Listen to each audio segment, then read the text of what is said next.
Good afternoon and welcome to BDTV. We're delighted today to have Laura Dunbar with us. Laura is the head of sectors and clients at Womble Bond Dickinson. Thanks very much for coming along, Laura. I too am excited to be here, Peter. Thanks for having us. Great, welcome. Well, Laura, let's start. Not everybody listening today will be as familiar with WBD as I am. So would you just give us a real snapshot of the firm and how it's changed in size, shape, and name over the recent years? Sure. So, well, I joined the firm in 2010, and I joined up in the Newcastle office. It was Dickinson Dees at the time. We merged with Bond Pierce down in Bristol, and then latterly 2017, I think it was, we joined forces with some of our American cousins and became Womble Bond Dickinson. So we a couple of regional firms were doing quite big work, quite a big transatlantic player now, so it's good. Okay, thanks. And what's top of your agenda at the moment for you? So we've got three quite big projects on at the minute. In my role, I'm really concerned about clients. I'm really interested in understanding what clients want and then making sure that we're actually able to deliver it through our value proposition, through our people engagement, all that sort of good stuff. So the three things that we're working on to support our purpose and vision are around, sorry, I've just got a deferral from my IT. That was great timing. Never mind.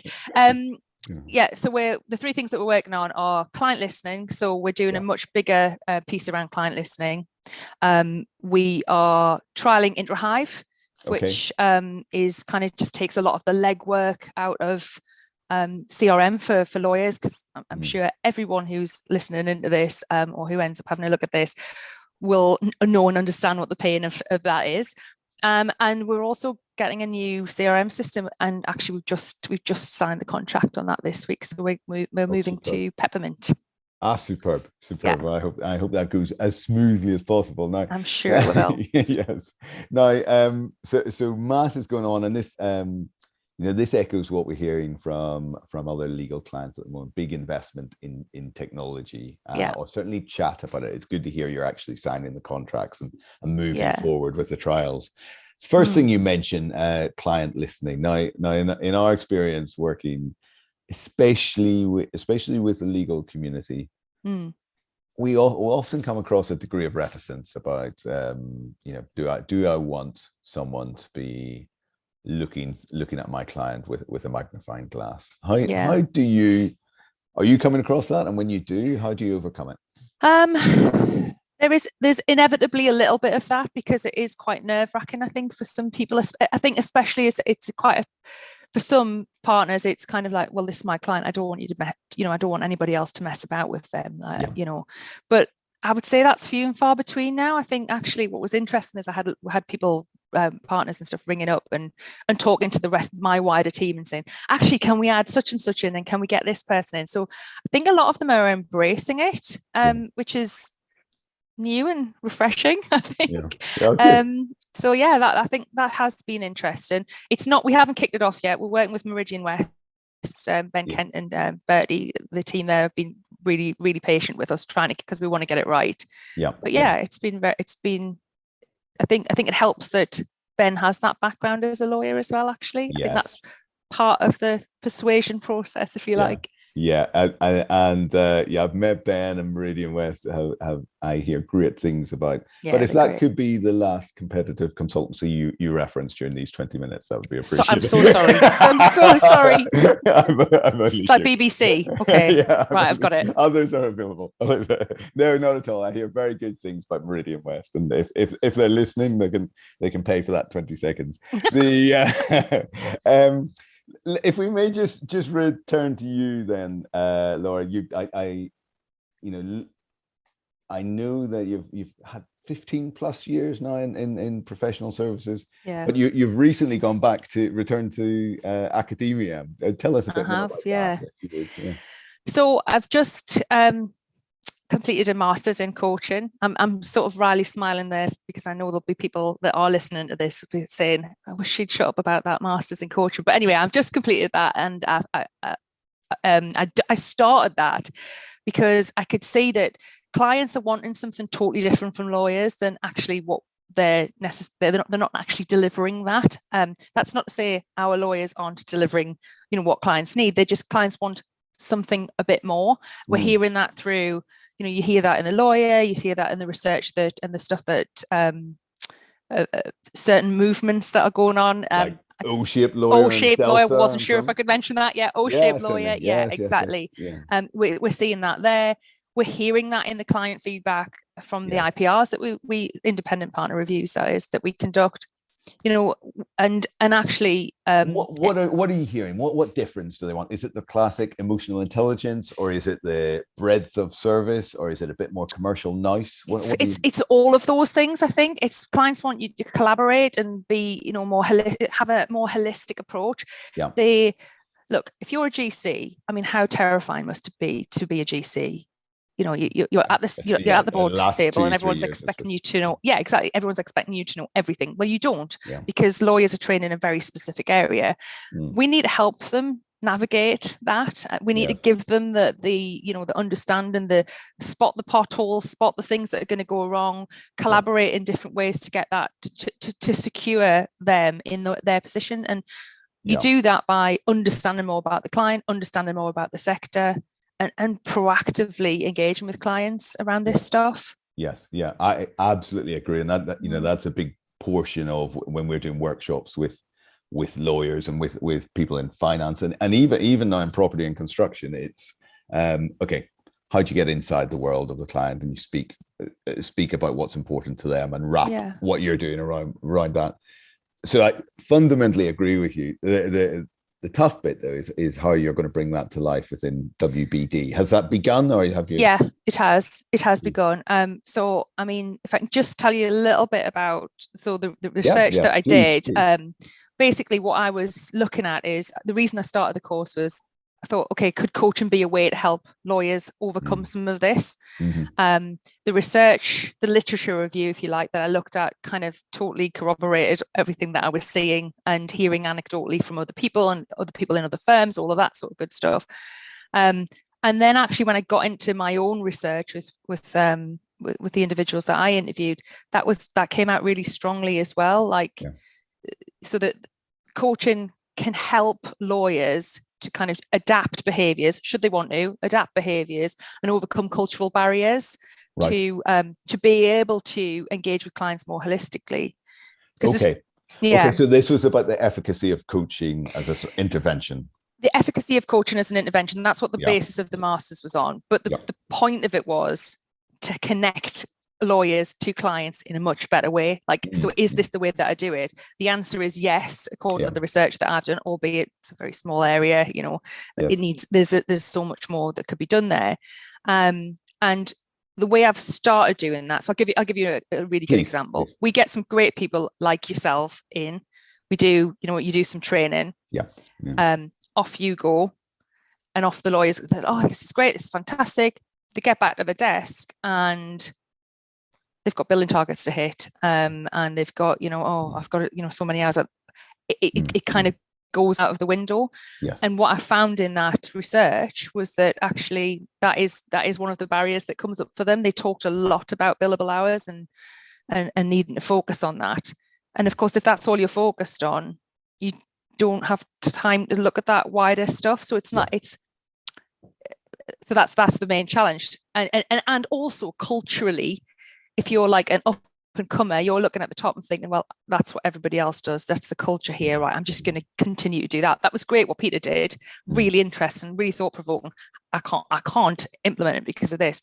So one of the things that we've started doing is some coaching cohorts on the back of certain programs that we're running, so that we can so I've been running them where I've had 3 or 4 lawyers together and getting them to raise each other's awareness about the things that they're kind of concerned about within what they're learning, or I want to go and talk to this client but I'm a bit stuck. So we're sort of a bit of a brainstorming session, a bit of a, all right, okay, you're worried about that as well, or and just the realization that everybody's in the same boat. We're all a bit scared about it, but it's okay. Yes. But But 1,200 lawyers. How do you change? Yeah, I mean, How do you that's not. change that oil tank around? Do you pick a few, or what? Yeah, I mean, you can't just overnight change culture, and we've got a lovely culture. Don't get me wrong, but you've got to.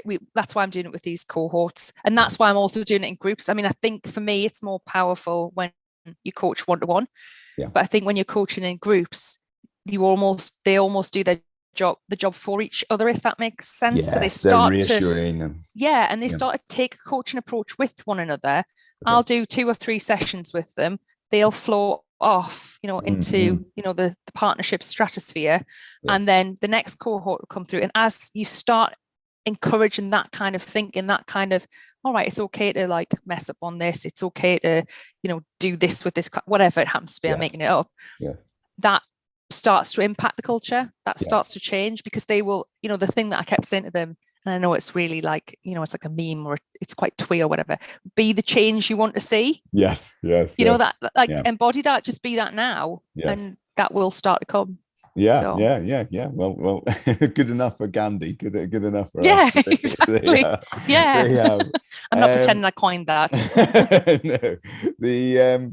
So one thing I see, and I'm being a bit cheeky here, feel free to pass on this question, is some specialisms within law seem to lend themselves a little bit easier to that empathy and that more commercial acumen, and others seem to be, I'm not even going to mention tax, for instance, but others seem to be much more I'm absolutely focused on this one thing I excel at. Are you seeing that within the cohorts you're working with? I think this cohort I think they've seen firsthand and are hearing more regularly than previous that these are the client need is changing. So I don't see that so much. However, there are different approaches and personalities, shall we say. I mean, I think we call them business groups or practice groups, it might be in others. There's different personalities within each practice or business group, but then there's different personality types, if you like, within those teams as well. And you will have some that just are more aligned to, able to be more commercial, more open, and things like that. But at the end of the day, they're still seeing, I'm just saying tax because you said it, not for any other reason, but they're still, if you're a tax lawyer, you're still seeing certain things, you're still picking up certain trends. They might be in a certain sector more than another sector. Again, making it up. And that's valuable. That's insight. That's stuff that can, spot things for other businesses. And it's about using that knowledge, that collective, not just the individual, at a more macro level, and connecting it up. Yeah. And this is, as a firm, are you doing this from Southampton to South Shields? Yeah. Well, I mean, certainly the coaching cohorts that we've done we've had people from exactly that, Bristol, Edinburgh, Leeds, everywhere. So we've had a lot of different people. Sorry, something keeps popping up on my screen. We've had a lot of different people involved in it, and the next cohort's rolling. I think it's about to kick off next week, actually. And then there's another one planned thereafter. So hopefully great. That'll be really good.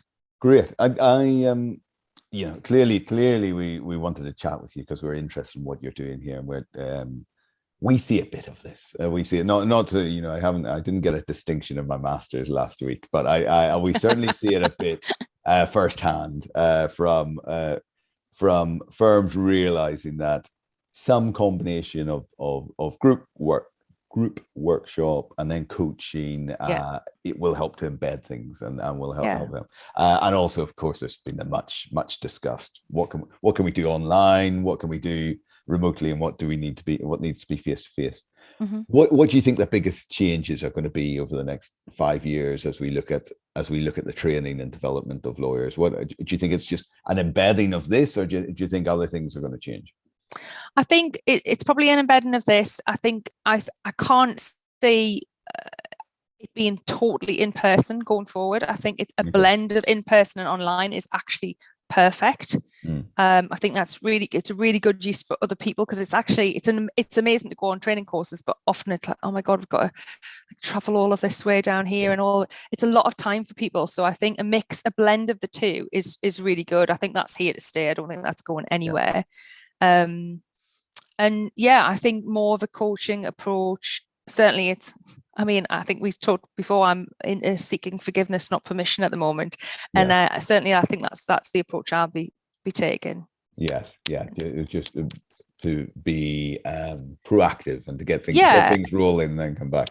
Yeah, but around the coaching side of it, no one wants to be told what to do, and least of all lawyers. I mean, they definitely don't want to be told what to do, and that's what coaching. That's what coaching is about. It's not about me telling you what to do. It's about me pulling out of you what you need to do. Yes, and bringing your own awareness to that, and that creates action. But if I sit there and tell you to do something, probably not going to do it.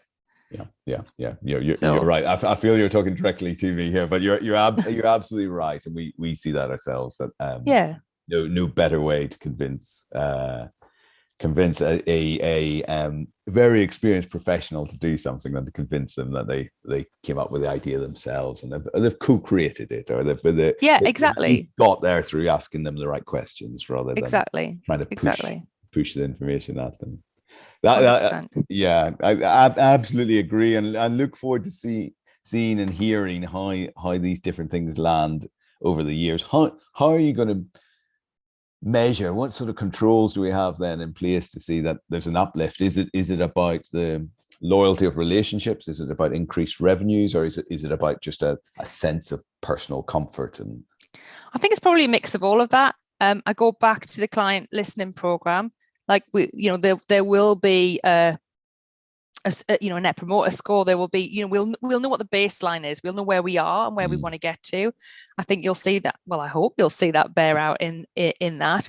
But also around purpose and vision. The big thing that I've been talking about, and again, what was coming through in that work that I've just been doing, is this focus on billable, like that being the measurable thing. I think we need to be. And don't get me wrong, the new managing partner is absolutely obsessed with clients. We all need to be obsessed with what clients want, and I think the other stuff comes. Yeah. When you do that, I know it's again probably a bit twee, but you do need, if you put clients at the heart and make them the center of your focus. How do I spot the pain point for this client? How do I, make this client, connect this client up with someone else? Is there something from our US network how do we connect them into that? When we're doing that, like that can only be a good thing. That's laying groundwork for an excellent relationship, and an excellent relationships bear fruit. Yeah. And it is a cliche for a reason. That it's it makes perfect sense. Absolutely, as you acknowledge yourself, Laura. It seems listening to what you're doing, I can imagine it's all consuming. You've got the day job. You've got the development and the research as well. What's we ask everyone who's on here, what's life outside of work?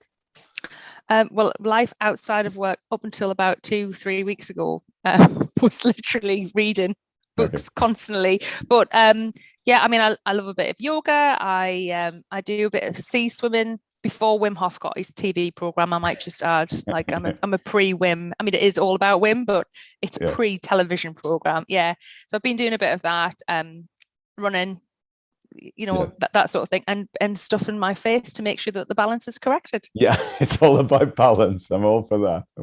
I just need to get the yoga, sea swimming and running, and then I'll be there as well.